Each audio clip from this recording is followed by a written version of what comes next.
పర్యటించి వివిధ కార్యక్రమాల్లో పాల్గొన్నాం. ముఖ్యంగా ఎప్పుడో ఎలక్షన్ సమయం ముందు మనం పుట్రాల్లో దేవాలయానికి సందర్శిస్తామని అనుకున్నాం.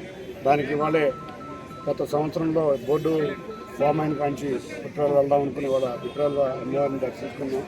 ఆ తర్వాత గత 3 సంవత్సరాల నుంచి నాకు ఒక అలవాటు, ముఖ్యంగా తిరువూరులో ముస్లిం సోదరులతో ఇఫ్తార్ విందులో పాల్గొనడం. ఆ ఇఫ్తార్ ఇవ్వటం అనేది నాకు ఒక అలవాటు. ఆ అలవాటులో భాగంగా రేపు 9వ తారీఖు నుంచి పార్లమెంటు ప్రారంభం కాబోతుంది. పార్లమెంటు ప్రారంభం కాబోతే మళ్ళీ తర్వాత లేట్ అవుతుంది కాబట్టి ఇవాళ విజయవాడ వచ్చి ఇక్కడ ఉన్న ముస్లిం సోదరులతో మసీదులో ప్రార్థనలు చేయటమే కాకుండా ఇక్కడికి వచ్చి ఇఫ్తార్ విందు ఇవ్వడం జరిగింది. ఇక్కడ షాదీఖానాకు కూడా 18,60,000 రూపాయలు షాదీఖానా అభివృద్ధికి కూడా ఫండ్స్ రిలీజ్ చేయడం జరిగింది. త్వరలో ఆ ఫండ్స్ కూడా వచ్చి 2-3 నెలల్లో ఈ షాదీఖానా డెవలప్మెంట్కి ప్రణాళిక ముందుకు తీసుకెళ్తాం. ఎప్పుడూ కూడా ఈ విజయవాడ పార్లమెంట్ నియోజకవర్గంలో నేను ఎప్పుడూ ఒకటే మాట చెప్పాను, ఈ విజయవాడ పార్లమెంట్ నియోజకవర్గంలో అభివృద్ధిలో ముస్లింల పాత్ర ఎనలేనిది.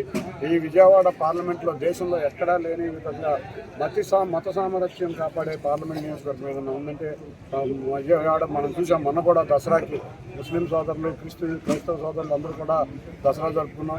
మన క్రిస్మస్ కూడా అందరం కలిసి జరుపుకున్నాం. అట్లాగే ఇక్కడ కూడా చూస్తే హిందువులు, క్రైస్తవులు, ముస్లింలు అందరం కూడా చక్కగా రంజాన్ జరుపుకుని ఆ భగవంతుడిని ఒకటే వేడుకున్నాం. ఎందుకంటే నేనైతే మాత్రం వాళ్ళ ప్రపంచంలో యుద్ధ వాతావరణం చాలా అధికంగా ఉంది.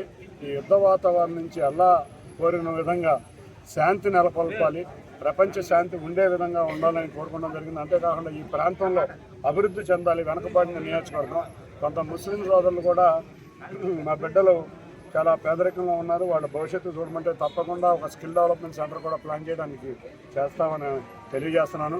వాళ్ళందరికీ ఒకటే కోరుతున్నాను, గౌరవ ముఖ్యమంత్రి నారా చంద్రబాబు నాయుడు గారు తల్లికి వందనం ద్వారా ప్రతి బిడ్డకి 15,000 రూపాయలు ఇవ్వడం ద్వారా ఎక్కువ లబ్ధి పొందేది. ఎందుకంటే 2-3 సంతానం ఎక్కువగా ఉన్న ముస్లిం సామాజిక వర్గంలోనే. కాబట్టి మీరందరూ బాగా చదివించి పిల్లల్ని చక్కటి ఉద్యోగాలు చేసే విధంగా, లేకపోతే వ్యాపారాలు చేసే విధంగా ప్రోత్సహించమని, దానికి అవసరమైన ఏదైనా స్కిల్ డెవలప్మెంట్ సెంటర్ కావాలంటే తప్పకుండా నేను నెరవేరుస్తానని తెలియజేసుకుంటూ మరొక్కసారి ముస్లిం సోదరులందరికీ నా రంజాన్ శుభాకాంక్షలు తెలియజేస్తాను.